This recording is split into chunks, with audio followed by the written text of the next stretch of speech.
In this video from the series The Blocks in Blockchain, we take a closer look at blockchain limitations. This is part 7, Accounting and Reconciliation. Carrying on with further analysis, we'll show that the current blockchain designs do not solve for accounting and reconciliation.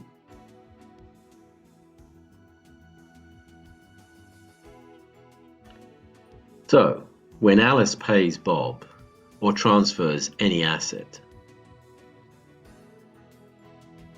you cannot just record debit Alice and credit Bob. For Alice and Bob, this is single entry accounting, not double entry accounting.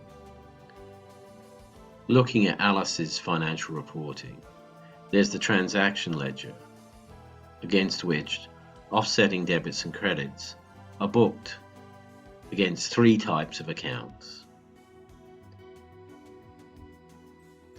The balance sheet has asset accounts, liability accounts, and equity accounts. If Alice's transfer to Bob was a loan, there would be offsetting entries against 2 asset accounts, cash and loan receivable. If Alice's transfer to Bob was paying off a loan from Bob, there would be offsetting entries against 1 asset account and 1 liability account, cash and loan payable. And remember, without payables and receivables of financing, blockchains cannot record future dated payments or accrued interest.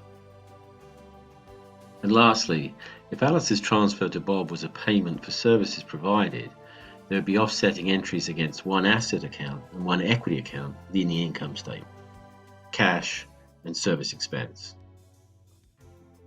But the key point of double entry accounting is that the offsetting entries allow the trial balances to be confirmed and the account balances to be monitored and verified. And the transactions in the ledger can easily be reconciled one-to-one with the records of wherever the assets are held. So we've seen Alice's accounting, but Alice's money would be held at a bank. Let's look at their accounting. For client transactions, the bank will post offsetting entries against the client accounts and its ledger, which can then be reconciled with the trial balance and monitored balances together. The financial reporting for the bank's income statement and balance sheet will be handled separately and later. The payments between banks will be cleared and reflected on the bank's clearinghouse statement, and those will be reconciled to the clearinghouse ledger. Again, the financial reporting for the clearinghouse will be handled later and separately. The bank will also reconcile its clearinghouse statement to its own ledger to ensure the transactions and balances at the clearinghouse are accurate. But the point of all this is to show that without double entry accounting, the ledgers and financial reporting cannot be processed accurately and reconciled. And the blockchain ledgers only record single entry balance changes with the transactions implied. For instance, Alice has $10, Bob now has $6. Alice is left with $4. These records make reconciliation untenable, and here's why.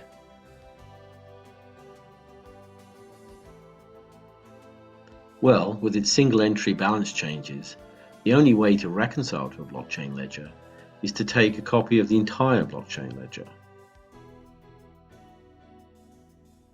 and run the entire ledger through an interpretation algorithm for each party on the ledger. And then each party will reconcile to their own unique output from this report. But all the unique outputs will need to be reconciled independently back to the entire blockchain ledger. There are 2 problems with this.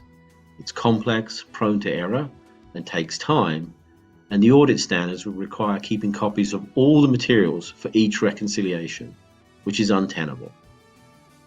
You would have to keep a copy of the entire ledger for every day you reconcile to it. So current blockchain designs do not solve for accounting and reconciliation.